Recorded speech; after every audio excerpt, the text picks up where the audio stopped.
여러분 안녕하십니까, 박철훈입니다. 자, 오늘도 IT 직무에 대해서 하나 또 알아볼 텐데요. 이 직무 오늘 할 거는요, 계속적으로 저희가 4차 산업혁명에 관련되어 있는 핵심 직무입니다. 그중에 정보보안 파트를 지금 5번째 시간으로 진행하고 있습니다. 5번 시간을 진행하고 있는데요. 이번에 할 거는요, 이제 디지털 포렌식에 관련된 부분들인데, 자, 디지털 포렌식에 관련된 부분들을 여러분들한테 소개를 시킬 때 어떤 식으로 소개를 시키느냐.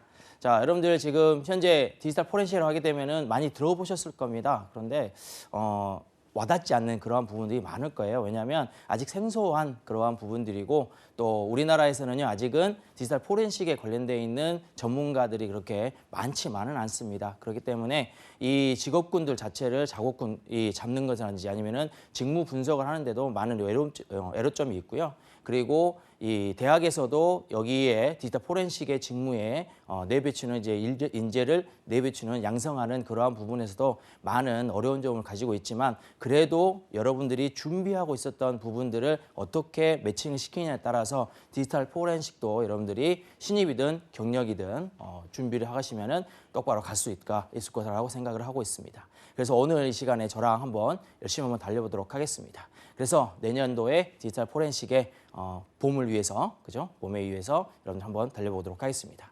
자, 그러면 오늘 디지털 포렌식 직무란 또 무엇인지 한번 알아보도록 할게요. 자, 그 전에 이제 우리가 왜 이렇게 진행을 하고 있는지 알아봐야 될 거잖아요. 그래서 4차 산업혁명 인력을 1,000명 양성을 하고 있는 올해 2017년도인데요. 내년도에는 더 많은 인력들이 이제 증설이 돼가지고 진행이 된다라고 얘기할 수 있습니다. 이 부분은 제가 계속적으로 말씀을 드리는 이유는 뭐냐면, 2018년도에 이제 4차 산업혁명에 관련되어 있는 인재들을 어느 부분에서 우리가 포커스를 맞춰서 할 것인가, 즉 고용노동부에서 어느 파트를 더 많은 인재를 양성시켜라, 이러한 부분들을 뭐 학교든지 아니면은 교육기관이라든지 아니면은 이렇게 인력 양성기관에 요청을 했고요. 그 요청에 따라서 이제 올해 내년도에 이 사업계획을 할 때, 교육사업계획을 할 때 이 4차 산업혁명에 관련되어 있는 키워드들을 가지고 진행을 하고, 그 키워드에 관련한 인재를 양성하는 그러한 과정을 가기 때문에 이렇게 제가 말씀드리는 부분이고요.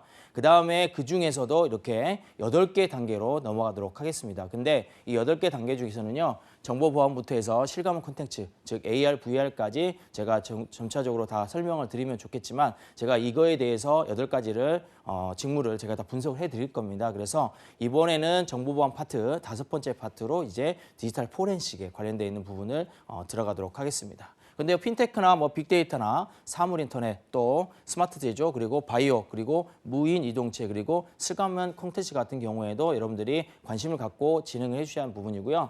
여기서 5번째 들어가 있는 스마트 제조에 대한 부분들은 이번에 문재인 대통령님이 나오셔가지고 2022년까지 2만 개 이상의 스마트 팩토리, 즉 스마트 공장을 지원을 하겠다. 즉 스마트 공장을 만들고 하는 그러한 중견기업, 중소기업 할 때는요, 지원책, 즉 지원금을 주겠다라는 그러한 약속을 하셨습니다. 그렇기 때문에 스마트 팩토리에 관련된 부분들도 2020년부터 2022년까지 여러분들이 지속적으로 인력이 필요하게 되고요. 그 인력이 필요하다는 것은 직접적으로 들어가서 우리가 공장에서 일하는 거 아니겠죠. 왜냐하면 스마트 팩토리이기 때문에 자동화되어 있는 부분들이 많기 때문에 그 부분에서도 인력이 필요한 부분들이 분명히 있습니다. 그래서 그러한 부분에 어떠한 인재들이 필요할 건지 그거를 파악을 하셔가지고, 직무에 대한 파악을 하셔가지고 수행하신다면, 여러분들이 5년에서 10년 뒤에 스마트 팩토리 쪽으로 관심 있는 분들은요, 5년에서 10년 뒤에 그만큼 많은 또 시너지 효과가 있지 않을까라는 생각을 좀 해보게 됩니다.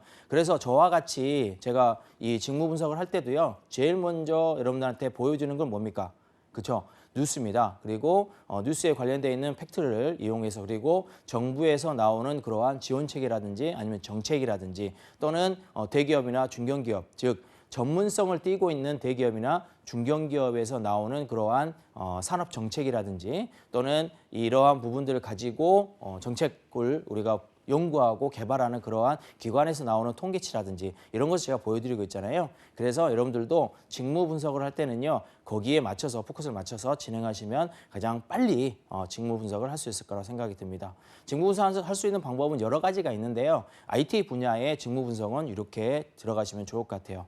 자, 그래서 우리가 이제 오늘은 정보보안 파트의 5번째 시간으로서요. 포렌식, 즉 디지털 포렌식 방법에 대해서 직무에 대해서 알아보도록 하겠습니다. 자, 여러분들 이거 그림을 한번 볼까요? 그림을 하게 보게 되면 사진입니다. 무슨 생각이 듭니까? 뭐 지문도 보이고요. 그 다음에 사건 현장에 관련돼 있는 포리스 라인도 보이시죠? 그 다음에 지문을 탐색하고 있는데 탐색 안에 보면은 0101 돼가지고 뭐 지문에 관련돼 있는 부분들까지 다 보이시고요. 그 다음에 뭐 바이오에 관련된 부분들 그리고 그죠? 그런 관련된 부분들 그리고 저기 보시면은 디지털에 관련돼 있는 하드디스크인데요. 그 하드디스크에서 뭘 발견했습니까? 그죠? 지문이라든지 아니면은 쓴 흔적. 이런 부분들을 우리가 만들어내는 그리고 발견해내는 그리고 그거를 발견하는 게 아니라 분석까지 해볼 수 있는 그러한 부분들이 이제 이 그림에서 이 사진에서 보이고 있는데요. 여러분들 이거 보시면은 무슨 생각이 듭니까? 그냥 CSI나 그죠? 미국 드라마 같은 CSI나 아니면은 한국에서 했던 그러한 드라마들도 있죠. 그리고 지금 현재에서는요 한국의 드라마 파트들이 지금 나오는 부분들이 이러한 디지털 포렌식이라든지 아니면은 법에 관련된 부분들이 많이 나오고 있기 때문에 여러분들이 TV만 틀기만 하면 많이 봤던 그러한 내용일 겁니다. 그렇죠? 이러한 부분들이 이제 법에 관련된 부분이고 그 다음에 증거에 관련되어 있는 수집 부분과 그거를 분석하는 그러한 부분에 나오는 사진들이 되겠습니다. 그러면 이 사진들을 보면서 디지털 포렌식에서 어떤 식으로 이거를 풀어가야 되느냐 그거를 여러분들한테 한번 알려보도록 하겠습니다. 자, 디지털 포렌식에 관련되어 있는 기사들을 한번 우리가 접하면서 왜 디지털 포렌식이 이렇게 많이 각광을 받고 있고 또 인력을 창출시키느냐 그런 부분들을 말씀드려 볼게요. 자, 넷마블의 체불 사건이 좀 있었습니다. 그런데 이 부분은 어디에서 우리가 끄집을 수 있냐면 고용노동부의 산하에 들어가 있는 이 디지털 포렌식 팀이 있습니다. 그 디지털 포렌식 팀에서 노동법에 관련된 부분들을 찾아냈어요. 찾아내가지고 분석해가지고 노동법에 위반을 했기 때문에 체불에 대한 임금을 지불해라 이러한 공고사항을 냈습니다. 그래서 이렇게 고용노동부 자체에서도 노동부 자체에서도 디지털 포렌식에 관련되어 있는 인력들을 채용을 해가지고요. 지금 현재 운영되고 있는 상태고요. 그 다음에 사이버 범죄 해결사, 즉 디지털 포렌식이라는 것은 뭐냐면 사이버 범죄. 여러분들 지금은 인터넷 그리고 모바일 그리고 뭐 IoT, 빅데이터 뭐 여러분들이 알고 있는 굵직굵직한 그러한 이 사이버에 관련되어 있는 부분들이 대부분 다 범죄 형태로 나오고 있죠. 그리고 그 범죄가 우리가 오프라인에서도 온라인으로 올라가고 있는 그러한 형태가 많아지고 있는 상태입니다. 그렇기 때문에 아무리 우리가 디지털 포렌식에 관련된 부분들을 모르고 지나칠 수는 없다는 것이죠. 그래서 제 아무리 숨겨도 없어도 흔적은 남습니다. 그죠? 우리가 여러분들이 이제 CSI나 아니면은 이러한 과학수사라든지 아니면은 법에 관련돼 있는 수사물들을 보게 되면은 또 그런 다큐멘터리나 아니면은 직접적으로 여러분들이 찾아가서 실무 경험을 해본다든지 그랬을 경우에는요 당연히 흔적을 찾는 부분들을 많이 해봤을 겁니다. 그렇죠? 저 같은 경우에도 그 혈액반응이라든지요 아니면은 지문 검색 이러한 부분들을 제가 또 해본 적도 있는데요. 또 제가 해본 적이 있는데 그러한 부분들을 하다 보면은 우리가 이런 부분들이 증거를 수집하는 부분이겠다 또 말씀드리고 있고요. 그 다음에 여러분들한테 가장 쉽게 또 다가갈 수 있는 부분은 뭐냐면 저기에 나왔지만은 요새 최준실 씨 나와있던 태블릿 PC 있죠. 그 태블릿 PC를 우리가 복원해내는 그리고 거기에서 증거를 찾아내는 그러한 팀도 디지털 포렌식 팀에서 이제 맡아서 진행하고 있다는 그러한 사실입니다. 그래서 여러분들이 쉽게 설명을 드리자면 이러한 굵직굵직한 사건들에 따라서 디지털 포렌식 팀이 또 디지털 포렌식 직무가 그만큼 많이 필요로 하고 있구나라는 것을 여러분들이 알 수가 있을 거예요. 자, 그래서 또 다른 것을 한번 볼까요? 자, 이거는 우리가 사건은 아니지만은 여기 보시면은 농식품 같은 경우에는 원산지 표시를 해야 되죠. 그렇죠? 이거는 법제화되어 있는 부분이긴 합니다. 그런데 간혹 우리가 식당에 가게 되면은 원산지가 표시가 안 돼 있는 그리고 원산지가 표시가 되어 있는데 잘못되게 표시가 되어 있는 그러한 부분들을 예전에는 시각청에서 사람들이 나와가지고요 이렇게 적어가지고 우리가 과태료를 매기고 아니면은 또 벌금을 매기고 아니면은 정지를 시키고, 그렇죠? 운영 정지를 시키고, 영업 정지를 시키고 이러한 부분들을 사람이 직접 가서 했었습니다. 그런데 이번에 과학수사로 이렇게 디지털 포렌식 센터를 개소를 시켰습니다. 그래서 디지털 포렌식 센터를 이용을 해가지고 이제 농식품 관련되어 있는 원산지를 위반하는 부분들을 잡아내겠다. 그래서 이것도 마찬가지로 어떻게 됩니까? 우리가 진행하고 있는 상태가 어떻게 된다는 거죠? 그죠? 다 온라인상으로 또 아니면 이 모바일상으로 또는 인터넷상으로 다 볼 수 있기 때문에 거기서 디지털 증거, 디지털 포렌식 디지털 직무를 통해서 증거를 찾아내고 분석을 하겠다. 이러한 내용이겠죠. 자, 그리고 하나가 또 있습니다. 기술 유출. 그리고 해킹에 관련돼 있는 수사에도 마찬가지로 디지털 포렌식 방법을 쓰고 있습니다. 자, 이거는 제가 몇 주 전에 했었던 그러한 내용들과 조금 관계되어 있는 부분이긴 한데요. 뭐하고 관계되어 있을까요? 그렇죠. 첫 번째 나와 있던 모의 해킹, 그리고 두 번째 나와 있던 침해 대응, 이런 부분들도 이러한 디지털 포렌식에 관련된 직무와 연계가 되어 있습니다. 그래서 침해 대응이라든지 아니면은 모의 해킹에 관련된 부분들도 기술 유출 또는 해킹 사고 수사를 시작하게 만드는 출발점이 되겠죠. 그렇기 때문에 우리가 이 정보 보안에 관련된 부분들은 연계가 다 되어 있다고 생각하시면 좋을 것 같아요. 자, 앞에서 봤던 그러한 지문이라든지 이러한 폴리스 라인에 쓰고 있는 그러한 사건의 현장에서의 이 증거라든지 이러한 수집들, 그죠? 그러한 부분들과 또 이렇게 농식품 원산지에 파악을 하는 그러한 방법들이라든지 또는 기술 유출이라든지 해킹 사고를 막기 위한 침해 대응이라든지 모의 해킹에 관련되어 있는 그러한 부분들까지 가져갈 수 있는 그러한 디지털 포렌식 이런 직무가 어마어마한 숫자의 인원수를 이제 내년도에는 증원을 하겠다라는 부분들을 예상해 볼 수가 있겠습니다. 자, 그래서 우리가 이제 디지털 포렌식의 관련 기사들을 계속 쫓아가면서요. 어디까지 가야 되냐면 우리가 이 교육기관까지 가야 됩니다. 왜냐하면 지금 현재의 대학교에서는 어떠한 전공들이 이제 교육기관에서 이루어지고 있느냐. 즉, 한 대학만 갖고 왔는데 디지털 포렌식에 관련돼 있는 연계 전공을 개설했습니다. 지금 사이버 수사라든지 아니면은 수사에 관련돼 있는 학과를 가지고 있는 대학들이 전국에 한 11개 대학에서 15개 대학 정도 됩니다. 그렇기 때문에 그런 상태가 있지만 거기에서 디지털 포렌식에 관련되어 있는 학과를 운영하고 있는 데는 이제 몇 개가 없습니다. 그중에 이제 원광대학교 같은 경우에는 디지털 포렌식에 관련되어 있는 연계 전공을 만들어내면서 내년도부터 이 연계 전공을 수료한, 그죠? 졸업한 학생들은 디지털 포렌식 직무를 지원할 수 있는 그러한 인재로 양성을 시키겠다. 이러한 부분들이 이제 경찰학과라든지 아니면은 사이버 수사를 할 수 있는 그러한 전공을 가지고 있는 학교에서도 움직임이 이렇게 보이고 있다는 것이죠. 학교의 교육 방안들, 교육 커리큘럼들이 변화가 된다 그러면은 왜 변화가 된다 그랬습니까? 그렇죠. 우리가 사회가 변화가 되고 그만큼의 인력이 움직이고 있다는 것이죠. 그리고 인력을 뽑을 수 있는 그러한 방향성이 움직이고 있다는 또 하나의 잣대로 우리가 볼 수 있기 때문에 이 교육기관을 파악해 보는 것도 여러분한테는 직무 분야의 또 하나가 되겠습니다. 그래서 이렇게 온갖대학교는 제가 보여드렸지만은 다른 대학들도 어떻게 움직이는지 한번 알아보시면 디지털 포렌식 자체가 이제 우리한테는 친숙한 또 개발처럼 우리가 IT 개발처럼 친숙한 그러한 부분으로 다가갈 수 있겠구나라고도 얘기할 수 있겠습니다. 자, 그래서 우리가 디지털 포렌식의 관련 기사 중에 이러한 부분들도 있었습니다. 여기 밑에는 사이버 포렌식 전문가에 대해서라는 그러한 부분을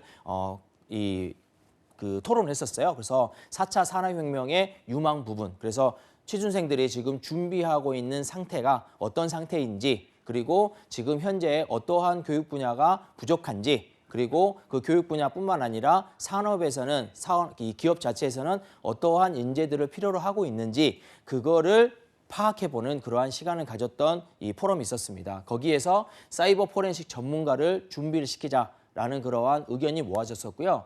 그게 이제 2017년도 9월 달이었습니다. 올해 9월 달이었는데 그러한 부분들이 이제 태블릿 PC, 그죠? 최준실 씨가 가지고 있던 태블릿 PC가 우리가 큰 이슈를 만들다 보니까 거기에 관련되어 있는 모든, 즉 디지털 증거를 얻기 위해서는 디지털 포렌식에 관련되어 있는 보안 파트가 필요하다라는 이러한 이 필요성을 가지게 됐었고요. 그 다음에 이 보안 기업들이 새로운 시장으로 떠오르게 되면서 기존에 있던 그러한 보안 업체에서도 디지털 포렌식에 관련되어 있는 인재들을 다시 뽑기 시작했고, 또 디지털 포렌식만 하고 있는 그러한 업체들도 있습니다. 그러한 업체들에서도 지금 현재에 또다시 증원을 해가지고 이제 뽑고 있는 그러한 형태가 되겠습니다. 그래서 이러한 4차 산업에 관련돼 있는 우리가 유망 분야는 디지털 포렌식에 국한할 수 있다라고 얘기를 또 할 수 있겠어요. 자, 그러면 디지털 포렌식의 수요를 우리가 알아보는데 수요는 제가 몇 가지를 말씀을 드릴 겁니다. 그런데 그중에 국가기관에 대한 부분들을 말씀을 많이 드리잖아요. 근데 아까 시각청구 얘기 들으셨죠? 시각청과 그다음에 공정거래위원회에서도 지금 현재 17명 정도 우리가 디지털 포렌식에 관련돼 있는 전문가를 우리가 채용을 하겠다 해서 2017년도 9월 달에 공정거래위원회에서 나왔던 채용 공고에 관련된 부분들입니다. 그래서 일반인 6급과 7급으로 우리가 구인을 했어요. 그래서 지금 현재는 뽑혀가지고 지금 진행하고 있는 상태로 알고 있는데요. 지금 현재 일반원 6급이나 7급 같은 경우에는 좀 지원하는 방향이 좀 틀리긴 합니다. 지원하는 방향이 틀리긴 한데 6급 같은 경우에는 석사 이상, 그죠? 석사 이상을 가지고 있어야 되고요. 그다음에 석사가 아니면 학사에서는 3년 이상의 경력을 가지고 있는 관련 분야라는 그러한 타이틀을 가지고 있어요. 관련 분야라고 하면은 컴퓨터공학, 그다음에 멀티미디어 공학, 그다음에 IT에 관련된 학과, 그리고 전공, 그리고 또 하나의 뭡니까? 이 전공을 가지고 우리가 또 이 교육을 받았던 그러한 이 교육기관에서 받았던 그러한 수료에 관련되어 있는 그런 학생들을 우리가 가져볼 수 있고요. 그다음에 7급 같은 경우에는 학사 이상도 관련 학과, 관련 전공에 관련된 부분들로 우리가 국한을 시켰는데 거기도 마찬가지로 이 정보보안학과 또는 컴퓨터공학, 그다음에 컴퓨터과학, 그러게 IT에 관련되어 있는 그런 과를 나왔을 경우에는 지원을 할 수 있게 만들어놨었습니다.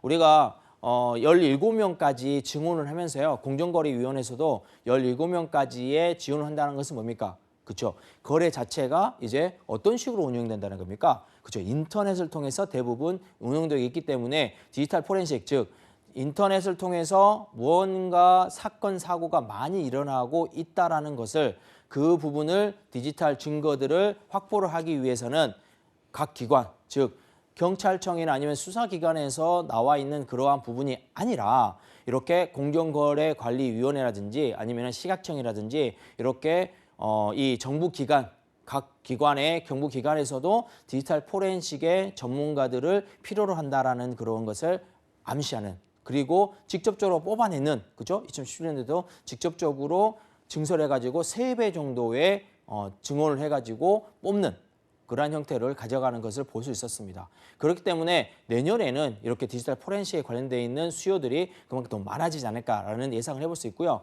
정보기관뿐만 아니라 일반적인 기업업체에서도 관련 기업업체에서 이제 관련되어 있는 이 직무를 관련되어 있는 그러한 전문가들을 직접적으로 뽑아가지고요.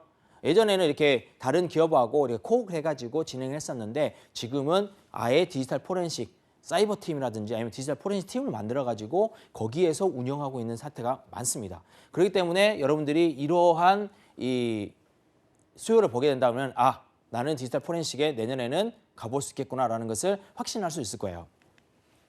자, 그리고 나서 디지털 포렌식의 지원 현황을 한번 보도록 하겠습니다. 이거는 대검찰청에서 나왔던 자료입니다. 대검에서 나온 자료인데 2012년부터 2016년까지 제가 한번 떠들어 보면요. 2012년도에 압수수색과 증거 분석을 하는 그런 부분들이 나와 있습니다. 즉 압수수색 사건은 2012년도에 1,200건에서 2016년에서 2,100건으로 거의 그 2배 정도에 뛰었죠. 그 다음에 증거 분석 부분을 볼까요? 증거 분석은 4,000건에서 1만 1,000건으로 대부분 얼마 정도 떴습니까? 3배 정도, 그죠? 2~3배 정도의 건수들이 이렇게 껐습니다.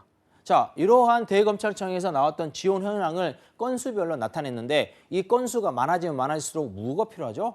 그죠? 인재가 필요합니다. 전문 인력이 필요해요. 나가서 증거 분석을 할 수 있는, 그리고 압수수색을 할 수 있는 그러한 인재들이 필요합니다. 근데 압수수색도 마찬가지로 디지털 분석을 할 수 있는 그러한 수사관들이 있어야 된다는 내용들이죠. 그래서 일명 말하고 있는 우리가 이 검사, 그죠? 검사님들은 우리가 나가서 우리가 이러한 디지털 포렌식에 관련되어 있는 부분들을 의뢰를 합니다. 디지털 포렌식 팀에다가. 그래서 이렇게 증거 분석에 관련된 부분들과 압수수색에 관련된 부분들을 디지털 분석을 해주세요라고 의뢰를 하게 되는데 이렇게 많아지면 많아질수록 무슨 현상이 일어날까요? 그렇죠? 인력이 부족합니다. 인력이 부족하기 때문에 뭐가 나타나게 됩니까? 그렇죠? 계속적으로 늘어지게 되는 거죠. 그러한 사태를 막기 위해서 이제 정부에서도 노력을 하고 있는데요. 그러한 부분들이 이제 디지털 포렌식 팀의 전담팀들을 만들기 시작했습니다. 원래 있는 전담팀들은 몇 개가 있냐면, 자, 대검찰청에 있습니다. 대검찰청에 디지털 포렌식 팀이 있어요. 그리고 고등검찰청 5곳에 있습니다. 5곳에 지금 구성되어 있고요.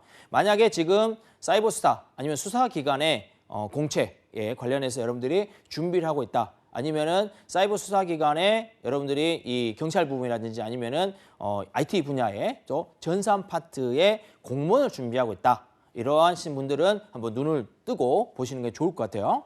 자, 그리고 59개 곳에 59개의 우리가 지방검찰청과 그다음에 지청들이 있는데요. 여기에 11곳만 우리가 운영하고 있습니다. 11곳만. 거의 뭐 5분의 1 수준밖에 안 되는 거죠. 그래서 이러한 부분들이 있는가 하면은 또 하나의 또 단점이 뭐냐면 현재 수사 지원 인력이 77명. 전국의 디지털 포렌식의 수사 지원을 할 수 있는 그러한 지원 이 인력이 77명이라는 겁니다. 이거는 또 대검찰청에 아까 그 자료와 같이 나왔던 내용들인데요.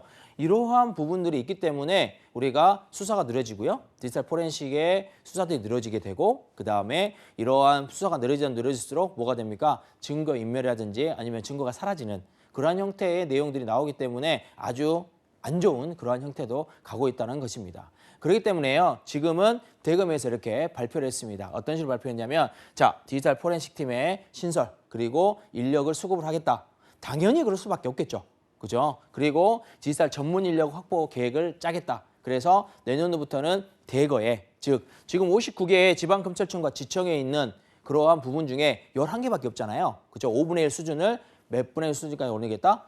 완전히 채울 수 있는 그런 수준까지 올리겠다라고 발표를 했습니다. 근데 내년에 갑자기 확 뽑은 게 아니에요. 그렇죠? 그렇기 때문에 올해에 준비를 하시는 분들, 즉 4학년들은 올해 준비하시는 분들은 준비했던 분들은 우리가 준비를 더 해서 대검찰청이라든지 아니면 지방검찰청에 우리가 사이버 포렌식, 즉 디지털 포렌식 팀의 전담팀이 있다 그러면은 거기에 공고를 보게 된다면 지원을 해보시는 게 좋을 것 같고 그다음에 2, 3학년들 아니면은 지금 나는 한 1년 정도 더 준비를 하겠다라고 하신 분들은 계속적으로 나오는 그죠? 우리가 수사기관에 계속 나오는 그러한 부분들을 공고를 잘 살펴보면서 준비를 하시는 게 좋을 것 같다는 생각이 듭니다.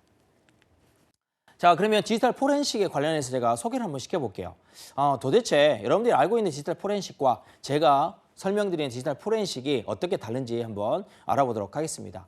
자, 두 가지를 알아볼게요. 첫 번째는 사전적 의미와 두 번째는 기술적 의미. 이렇게 두 가지를 알아보도록 할 텐데요. 사전적 의미도 중요하고요. 기술적 의미도 중요합니다. 자, 사전적 의미를 보게 되면은 디지털 포렌식. 자, 디지털 포렌식은 우리가 디지털적인 법과학입니다. 그죠? 디지털적인 법과학이에요. 그래서 법과학의 한 분야입니다. 그리고 컴퓨터와 디지털 기록 매체 장치, 즉 디지털 기록 매체 장치라는 것은 데이터를 저장할 수 있고 기록할 수 있는 그러한 매체를 생각하시면 됩니다. 여러분이 잘 알고 있는 매체는 뭡니까? 그죠? 하드디스크나 아니면은 플로피디스크 이러한 경우들이 등등등이 되겠고요.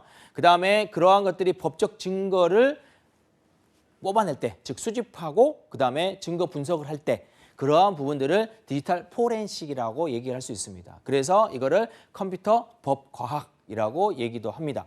그래서 디지털 포렌식의 전담팀에 들어가게 된다면 컴퓨터 법과학을 하는 그러한 전문가다라고 얘기할 수가 있겠습니다.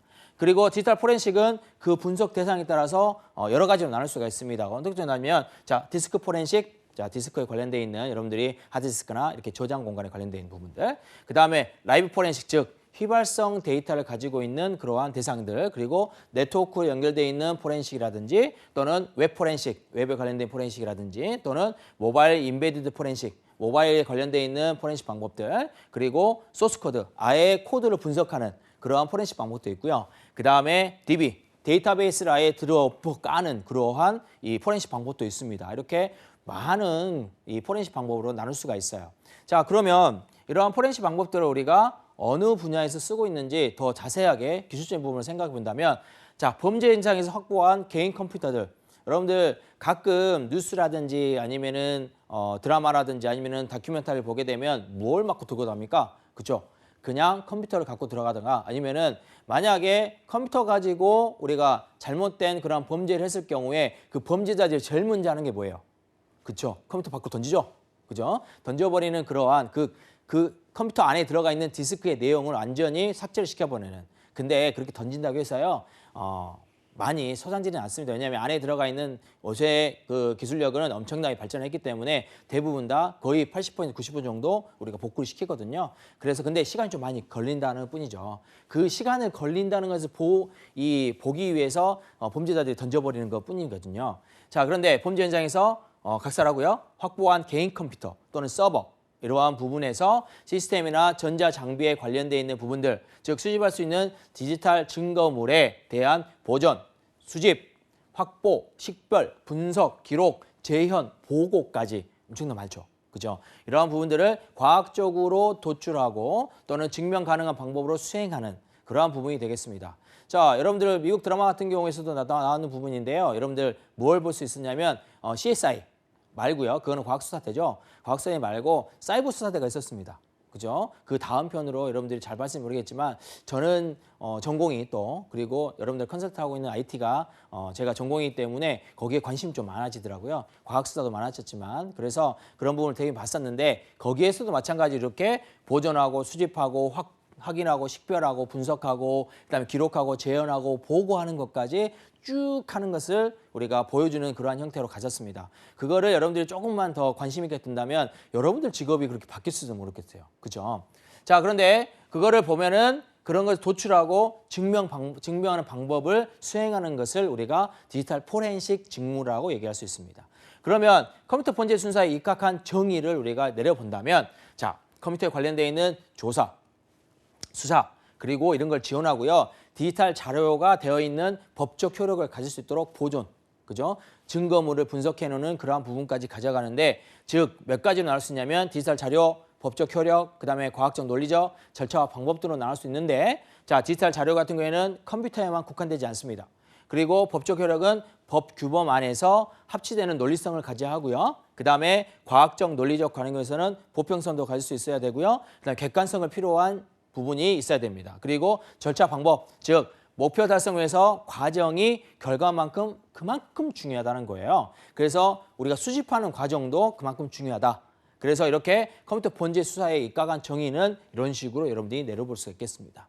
자, 우리가 사전적 의미하고요. 그다음에 무슨 의미를 냈습니까? 기술적인 의미, 그리고 기술적 의미 중에서도 또 범죄, 컴퓨터 사이버 수사에 입각한 정의값을 내려봤는데 감이 오십니까? 자, 그러면 디지털 포렌식의 이제 소개 중에서 그러면 언제 등장했는지, 즉 첫 번째는 정보화 사회가 고도함에 따라서 우리가 아까도 말씀드렸지만 인터넷 시장으로 막 진행이 됐었죠. 그렇죠? 인터넷이 막 진행이 되다 보니까 또 네트워크에 관련된 부분들 그걸 통해서 우리가 거래가 많아지고 있고요. 그걸 통해서 또 범죄가 많아질 수밖에 없었죠. 그래서 사이버 범죄가 증가하면서 이에 대처하기 위해서 과학 수사와 수사 과학 분야에서 새로운 형태로 뭘 만들어내겠어요? 자, 디지털 포렌식 팀을 만들어냈다. 그다음에 자, 생성되는 자료의 95% 이상이 지금 뭐예요?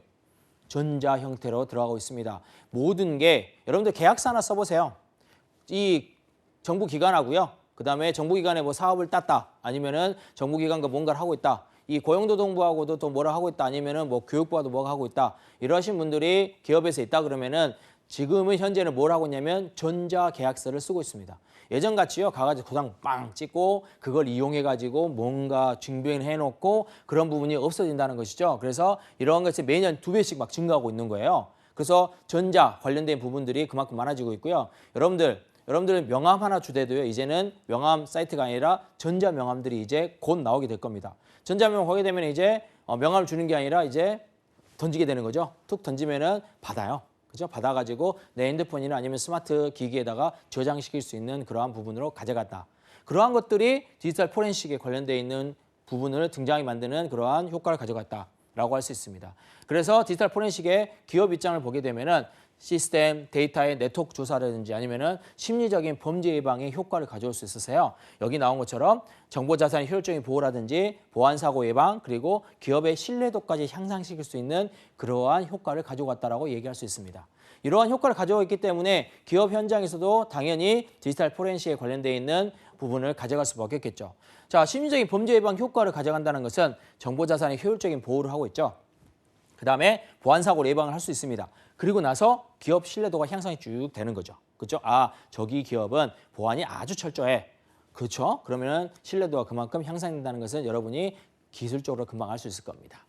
그다음에 디지털 포렌식의 기본 원칙이 있습니다. 몇 가지가 있냐면 자, 5가지가 있는데 정당성, 무결성, 연계 보관성, 신속성, 재현이 있습니다. 이러한 부분들을 제가 풀어놔 봤는데요. 이거를 한꺼번에 그림으로 본다면 이런 식으로 볼 수 있겠어요.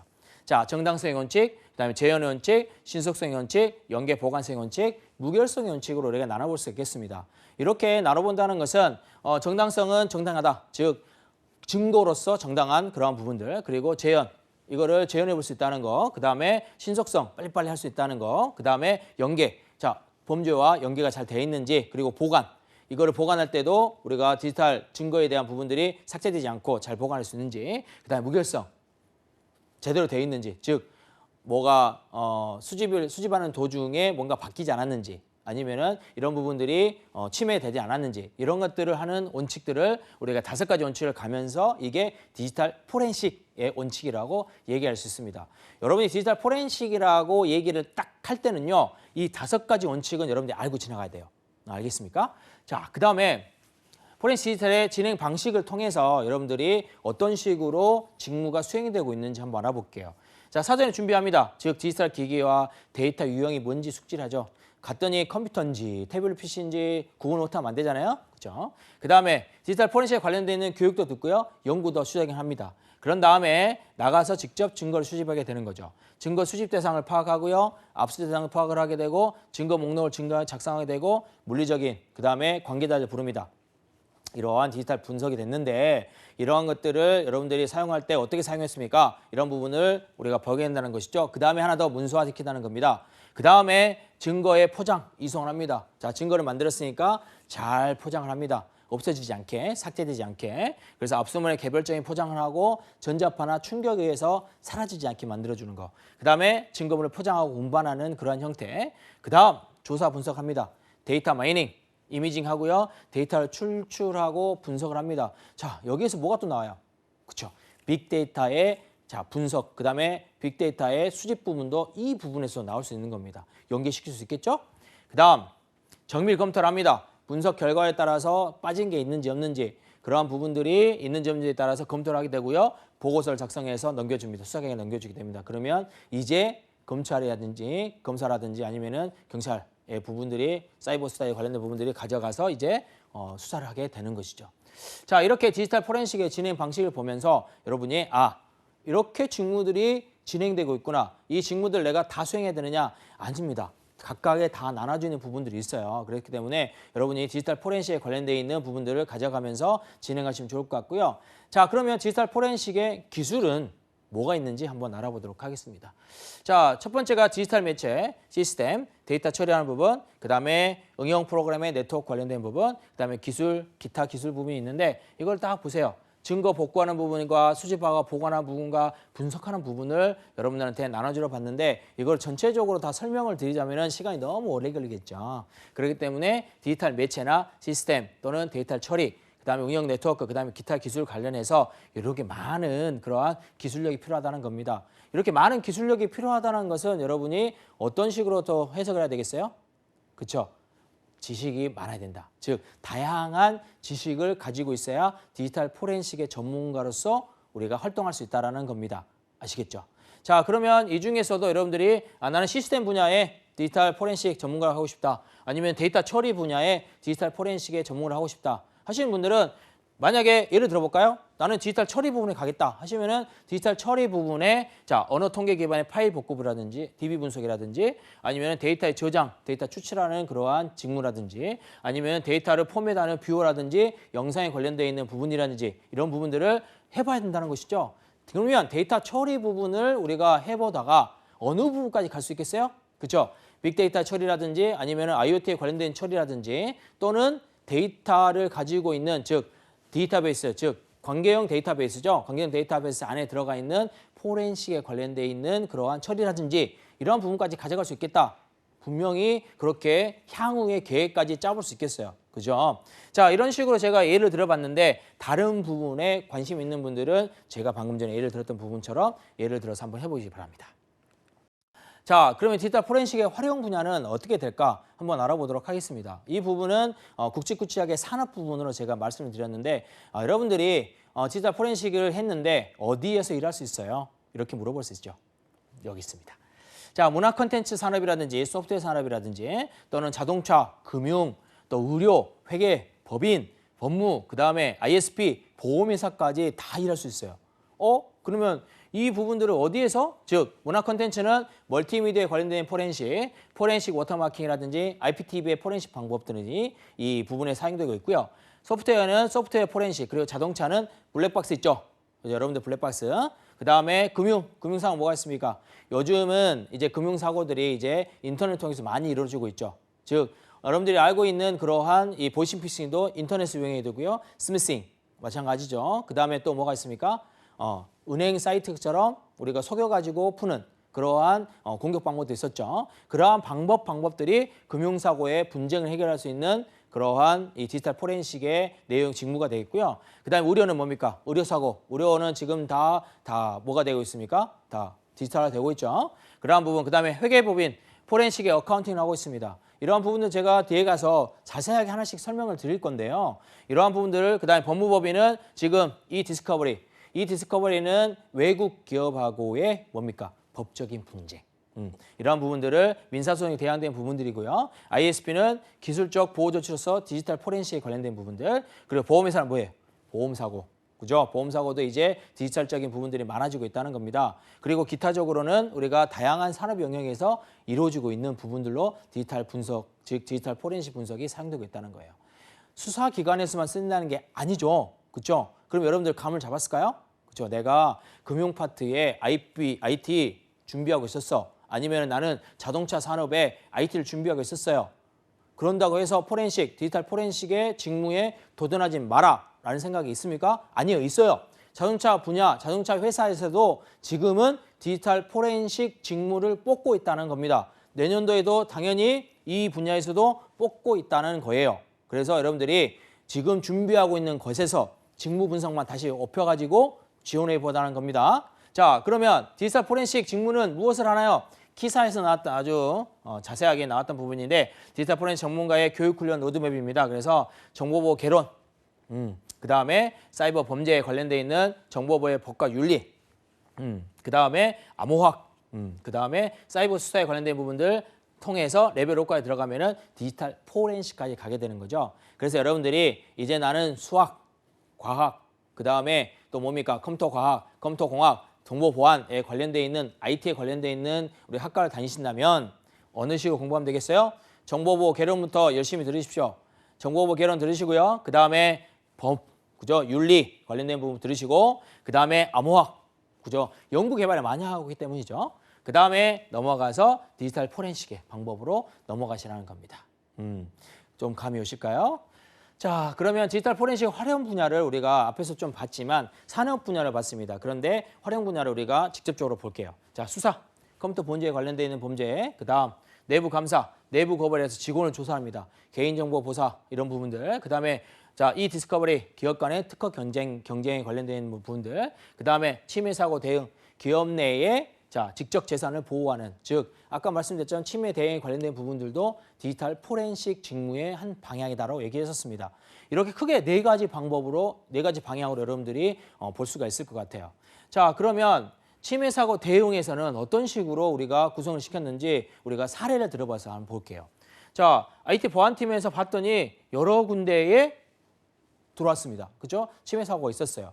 이러한 부분들을 자, 분석합니다. 처음에 이벤트 발생시켰어요. 그 다음에 메모리 수집을 하고요. 메모리 분석을 하고 그 다음에 디스크 분석을 하고 침해, 범위, 파악 및 대응을 하게 됩니다. 이게 이제 국내 A 포털사에서 활용했던 그런 부분이긴 한데 이런 식으로 초기를 분석을 하고요. 상세 분석까지 하면서 디지털 포렌식 방법을 빅물을 이용을 해서 우리가 침해 대응에 관련돼 있는 일을 할 수 있다.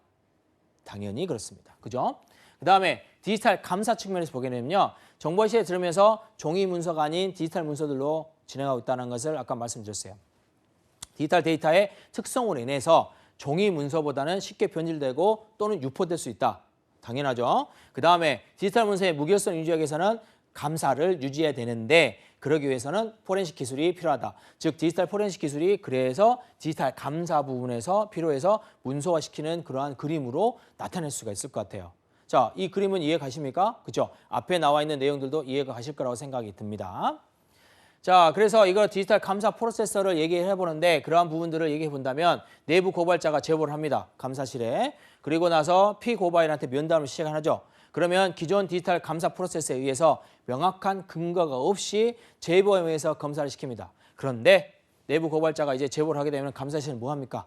데이터의 수집 및 분석을 하고 나서 면담하자. 즉 이렇게 증거를 내놓는데 네가 발뺌할래? 이런 식으로. 그렇죠? 그래서 디지털 포렌식 감사 프로세스들이 진행이 되면서 내부에서 진행되고 있는 국내 비통신사에서 활용했던 부분입니다. 그래서 감사를 진행을 한다는 것이에요. 어마어마하죠? 자, 그 다음에 디지털 포렌식 감사 시에 데이터 수집 방법은 이미지 복제를 이용한 디지털 복제 방식을 저렇게 기계를 이용한다는 겁니다. 기계를 이용해서 하는 방법들이 있는가 하면 자, 검사실 PC에서 웹망이나 램망을 이용해가지고 바로 감사 대상의 컴퓨터에다 접속을 시킵니다. 접속해서 거기서 싹 긁어 와요. 다 긁어 옵니다. 왜? 감사를 들어가는 대상은 어드민의 계정을 딸 수가 있어요. 그렇죠? 그렇기 때문에 우리가 웬이나 랜을 통해서 가져올 수 있습니다. 업무 중단 없이 할 수 있겠죠. 그래서 대부분 이 방법을 많이 사용하고 있습니다. 수사를 할 때는요. 앞에 방법을 많이 사용하고 있는데 만약에 뒤에서 업무에 지장이 준다. 그럴 경우에는 좀 문제가 생길 수 있거든요. 그래서 업무에 지장이 주지 않고 감사를 할 수 있는 두 번째 방법이 지금은 많이 사용되고 있습니다. 자, 이렇게 데이터 포렌식 감사식 데이터 수집 방법들을 이용을 해서 우리가 국내 비통신사에서 어떻게 했냐면 퇴사 직원 PC에서 우리가 하드디스크 이미지를 뽑아옵니다. 근데 이게 왜 그랬냐면 퇴사 직원이 나가면서 가지고 나간 거예요. 데이터를 가지고 나간 겁니다. 그래서 이 1년간 보장하는 정책을 필요로 해서 퇴사 전에 퇴사 직원의 서명을 받아가지고 누가 이렇게 만들어놨는지 거기까지 만드는 그러한 진행을 하고 있다는 겁니다. 이게 퇴사 직원이 나가서 이거를 악용을 시켜보세요. 그렇죠? 아니면 이걸 또 해본다면 우리가 문제가 생길 수 있겠죠. 그래서 여러분들이 이 근로계약서를 쓰잖아요. 그러면 제일 마지막에 무슨 내용이 들어가면 동정업계나 동정직무로 2년간 이상 근무를 하지 않는다라는 그런 조건도 붙은 회사도 있습니다. 그거 잘 보셔야 돼요. 그렇죠? 자, 그다음에 디지털 포렌식 기타 활용 방법은 이 디스커버리, 즉 국제적인 그러한 범죄, 국제적인 분쟁이죠. 범죄가 아니라 분쟁이죠. 그래서 이 미국이나 아니면은 다른 지역하고의 특허 경쟁, 그죠? 그러한 문제 등을 해결하기 위한 그러한 부분에서도 디지털 포렌식 방법을 쓰고 있다라는 겁니다. 즉, 퀄컴과 그다음에 브로드컴 같은 경우에도 특허 침해 소송을 이용을 해서 퀄컴이 이메일을 감췄다가 디스커버리를 적용해서 소송에서 패를 하게 됩니다. 그리고 난 다음에 2009년도에 브로드컴이 승소를 해서 4년간 8억 9천만 원, 8억 9천만, 100만 달러의 현금 라이선스 비용을 지불하게 됐어요.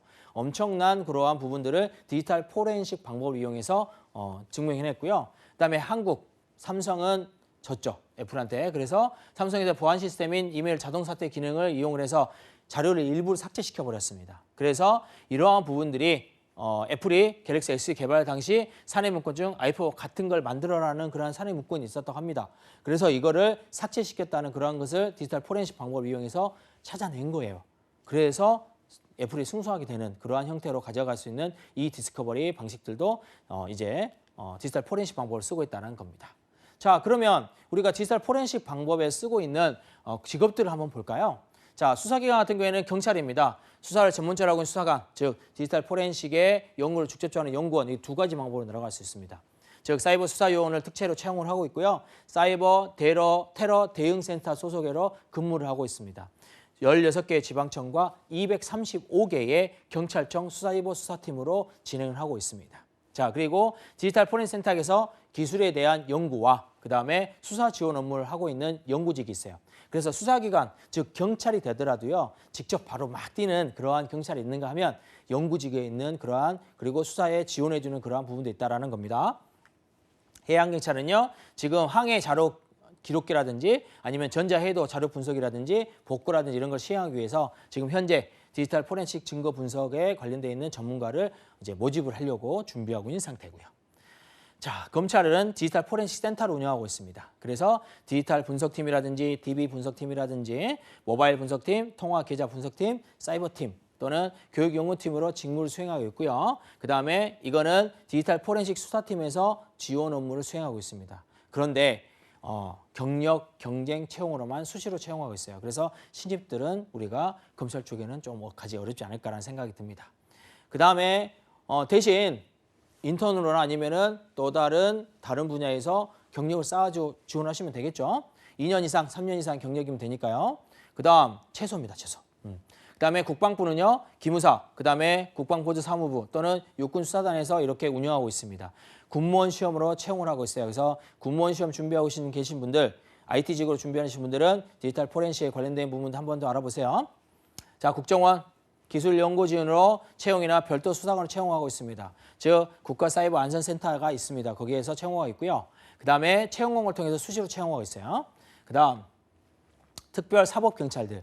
자, 이거는 원래는 경찰이라는 신분을 가지고 있지만 관세청이라든지 저작권위원회, 그다음에 금융감독원, 공정거래위원회, 방송통신위원회, 선거관리위원회, 또 한국마사회, 식약청 같은 그러한 국제국제간 정부기관에서 일을 하고 있는, 즉 수입무표에 대해서 단속을 하고요. 직할세관에서 관련 인원 채용을 예상을 하고 있습니다. 많아지고 있어요, 디지털 부분들이. 그리고 저작권, 여러분 저작권에 관련된 부분들 많아지고 있죠. 즉 감정 포렌식팀이라는 침해 정보를 심의하는 부분, 소프트웨어를 보호팀을 두어서 저작권에 관련된 부분들을 보호한다는 그러한 특별사법경찰들도 디지털 포렌식 직무를 수행하고 있습니다.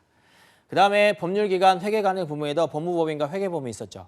자, 법무법인은 디지털 증거 분석들이 많아지고 있습니다. 그러다 보니까 변호사 보조 업무라든지 아니면은 인력 수급들이 그만큼 많아지고 있는 상태고요. 회계법인에서도 디지털 자료의 확보와 처리, 그리고 포렌식 컨설팅, 저는 디스커버리, 아까 나왔던 특허 분쟁에 관련된 부분들도 이러한 회계법인에 사용하고 있다는 겁니다. 그다음에 디지털 포렌식 서비스를 하고 있는 이 서비스는 국내에서는 아직은 시작 단계입니다. 그리고 해외에서는 아주 활성화되고 있는데, 그러다 보니까 외산인 그러한 장비를 많이 사용하고 있어요.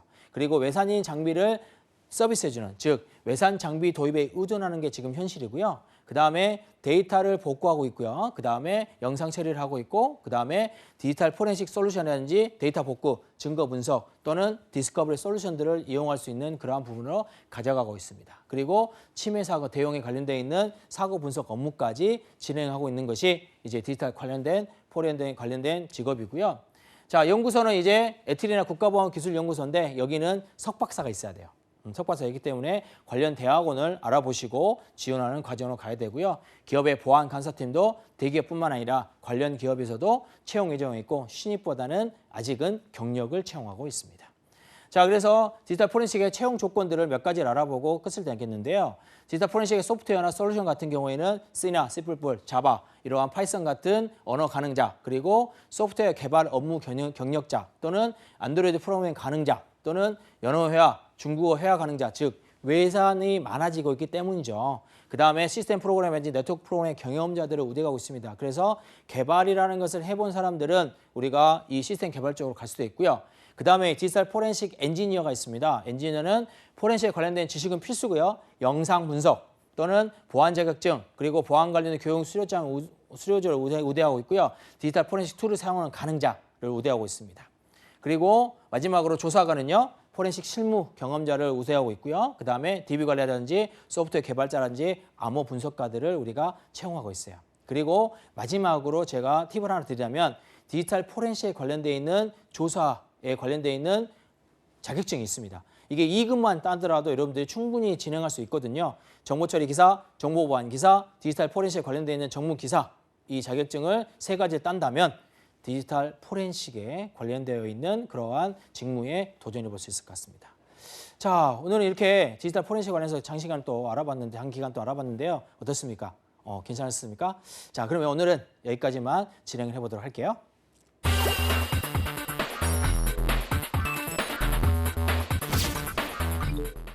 자, 오늘도 IT 실무자 생생 인터뷰 시간이 돌아왔습니다. 여러분들 기다리셨죠? 자, 오늘은 트리티니온에 디자인에 관련돼 있는 그러한 주식회사를 다녀왔어요. 그리고 콘텐츠 개발팀의 팀장인 김성현 팀장님을 만나보고 왔습니다. 예전에 제가 가셔서 인터뷰를 진행했던 그런 부분이긴 한데요. 지금 우리가 분석을 해서 제가 말씀을 알려드리고 하고 있습니다. 콘텐츠 개발팀이기 때문에 자 디자인에 관련돼 있는 친구들과 그 다음에 소프트웨어 관련된 친구들도 같이 알아볼 수 있는 그러한 회사이고요. 직무이기도 합니다. 자, 회사 소개를 간단히 하면요. 자, 디자인 소프트웨어를 개발하고 있고 어플리케이션 또는 웹 개발 사업하는 중소기업입니다. 그리고 현재는 제주도 자전거 관련 사항에 있는 어플리케이션을 만들게 되고 있어요. 지금 현재 또 채용하고 있는 나와 있고요. 채용도 나와 있고요. 그 다음에 해외 전시 기획뿐만 아니라 기획 시공 전문 회사를 운영하고 있는 그러한 회사입니다. 자, 신입연구원의 기본 연봉은 2,600만 원 정도의 학사 기준으로 해서요. 그 신입 직원은 수시 채용과 공개 채용으로 운영되고 있다는 것을 알려드릴 수 있어요. 그 다음에 자, 그 팀장님은 또 현재 직무에서는 어떤 일을 하고 있냐?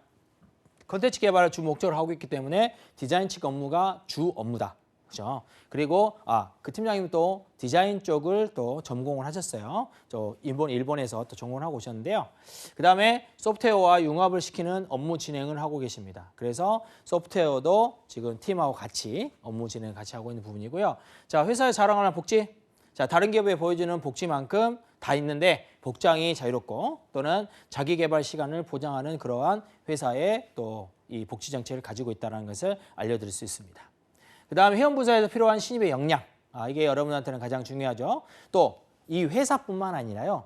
이 회사에 관련되어 있는 콘텐츠 개발팀에 여러분들이 지원하겠다 하신 분들은 또 여기에 관련된 부분을 가져갈 수 있겠는데 기본적으로 창의력을 갖추신 분이라면 특히 디자인 쪽 사고에 관련되어 있는 관심이 필요하다라는 것을 알려드릴 수 있고요. 그 다음에 전시에 참가나 전시회 쪽 일을 해보신 분들도 지원할 수 있다는 것을 알려드릴 수 있겠어요. 자, 실무 면접 때 지원자 평가. 전형화된 룰이 있느냐? 즉 전형화 툴은 없습니다. 면접 시에 관련되어 있는 부분을 물어보고 있지만 소프트웨어 개발의 기초적인 지식 정도는 알고 있어야 하지 않겠나라고 웃으면서 얘기하셨어요. 그 다음에 직원 채용. 기본적으로 공개 수시 채용을 하고 있는데 추천자의 입사를 간혹 시키고 있는데 추천제는 우리가 수시 채용으로 하고 있습니다. 그렇기 때문에 간혹 이 추천자의 입사를 많이 하고 있고요. 그 다음에 본자의 인상, 정의, 창의, 도전, 열정 이 세 가지만 하면 된다고 했습니다.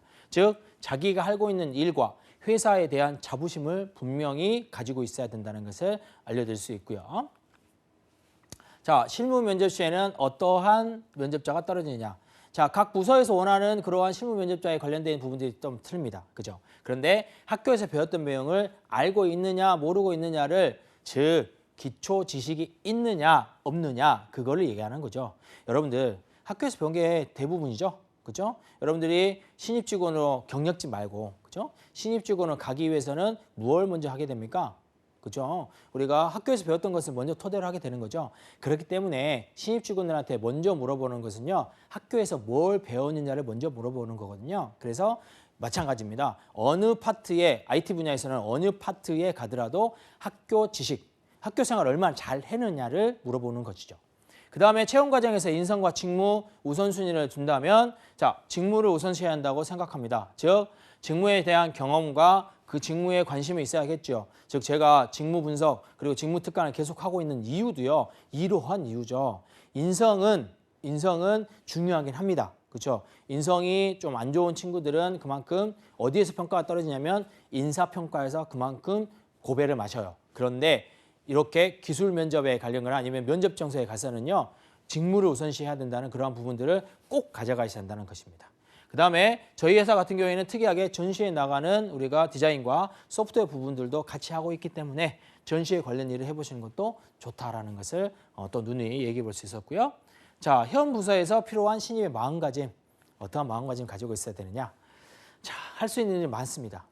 그러니까 우리 회사에 들어오셔서 할 수 있는 되게 많은데 즉 자기가 해야 하는 일, 즉 한 가지 일만 할 수 있는 것을 충분히 어필하되 나는 딱 한 가지를 할 수 있습니다. 이것만 가지고 저는 계속 파왔고요. 이것만 경험을 해왔습니다. 그리고 프로젝트에서는요. 이 부분만 제가 파서 프로젝트에 경험을 해왔습니다. 좋습니다. 좋아요. 그런데 해야 하는 일에서 앞으로의 잘해보겠다는 의지를 같이 보여준다는 것이죠. 그 의지가 없다 그러면은 말꽝땅이다라는 것이죠. 그 다음에 배운다는 자세. 하지만 저는 선배들과 그 다음에 선임들의 그죠? 선임들의 가르침을 잘 배울 자세도 한꺼번에 배웠기 때문에 제가 그 인재가 될 수 있는 준비가 되어 있다고 생각합니다. 이렇게 어필하는 것이죠. 누가 안 뽑을까요? 당연히 뽑죠. 자, 지원자들의 경험을 쌓는 프로젝트 방향. 자, 앞에서 언급했듯이 디자인 부분과 소프트웨어 부분을 같이 연계하고 있다는 부분을 가지고 간다면 이 포트폴리오가 있었으면 한다는 것이죠. 포트폴리오, 여러분들 개발자로서 포트폴리오 못 만드는 게 아닙니다. 자, 이 회사를 얘기하면서 어제 저한테 연락이 했던 그러한 친구의 얘기를 좀 더 해보겠는데요. 그 친구가 무슨 얘기를 했냐면 그 친구는 지금 현재 이 인문계열 학생입니다. 사학과 학생인데 갑자기 어제 저한테 선생님 하면서 문자가 왔어요. 그러면서 뭘 했냐면 캡스톤 디자인에 안드로이드 프로그래밍으로 해서 내가지고 상을 탔습니다. 장려상인데 어마어마한 그러한 효과였어요. 왜냐하면 그 친구가 이제 안드로이드 부분으로 관심을 가게 된 것은 이제 불과 2년밖에 안 됐습니다. 사학과 2학년 2학기부터 지금 이제 3학년 2학기 이제 4학년 올라가는데 곧. 그래서 그 친구가 캡스톤 디자인 즉 이 학교에서 하고 있는 캡스톤 디자인에 출품을 해가지고 장려상을 받았다는 것은 어마어마한 거죠. 그죠? 자, 그래서 그러한 부분들 한다면 여러분이 학교에서 알바 경험이라든지 아니면 포트폴리오가 꼭 있어야 된다는 것을 감지할 수 있을 겁니다. 그죠? 그래서 제가 그 친구한테 뭐라 했냐면 자, 포트폴리오를 만들자.